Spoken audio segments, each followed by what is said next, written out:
l'esprit de sagesse et de force et ses vertus. 7 vertus que l'esprit de sagesse et de force peut faire dans votre vie. On peut en trouver plus que ça, mais je vous donne ce qui est basique pour vous, ce qui peut vous aider à aller loin avec.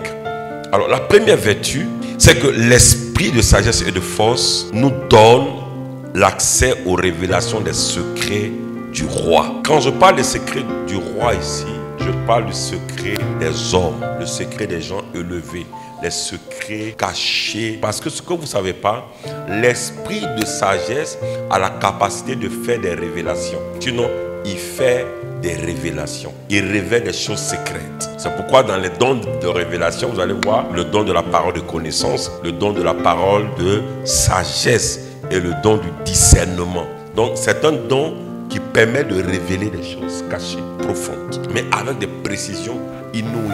La deuxième vertu qu'on trouve avec l'esprit de sagesse et de force, c'est qu'il détient le pouvoir de l'accomplissement. Il y a beaucoup de gens qui prient contre les esprits de non-accomplissement. Si tu veux que ça s'accomplisse, que les promesses de Dieu s'accomplissent dans ta vie, tu as besoin du Saint-Esprit, l'esprit de sagesse et de force. Ésaïe 34, 16 dit, il dit c'est son esprit qui les rassemblera. Il parle de qui ici? De l'esprit de force. Tout ce que le livre de Dieu, tout ce que la parole de Dieu a dit, ne tape jamais poteau. Donc en termes d'accomplissement, il y a l'esprit de sagesse et de force. L'esprit de force va amener toutes les paroles de Dieu à son accomplissement. Troisième vertu que l'esprit de sagesse et de force fait, c'est qu'il libère les instruments de la force de Dieu. Les anges sont les instruments de sa force. Psaume 103, le verset 20.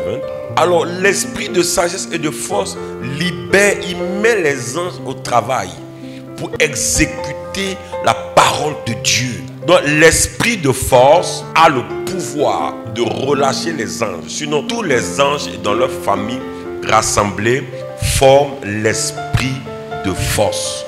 Quatrième vertu que l'esprit de sagesse et de force fait, il rend les dons spirituels efficaces dans leurs opérations. Donc si tu as un don spirituel, tu as le don de la parole connaissance, tu as le don de prophétiser, de guérir les malades, peu importe mais le don que tu as, celui qui permet à ton don d'être efficace, c'est l'esprit de force.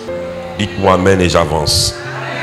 La cinquième vertu, c'est que l'esprit de sagesse et de force vous donne d'acquérir les bénédictions de l'alliance. C'est lui qui te donnera de la force pour les acquérir. Donc, c'est l'esprit de Dieu, l'esprit de force qui vous donne la force d'acquérir les bénédictions de quoi? De son alliance. Afin de confirmer, comme il le fait aujourd'hui, son alliance.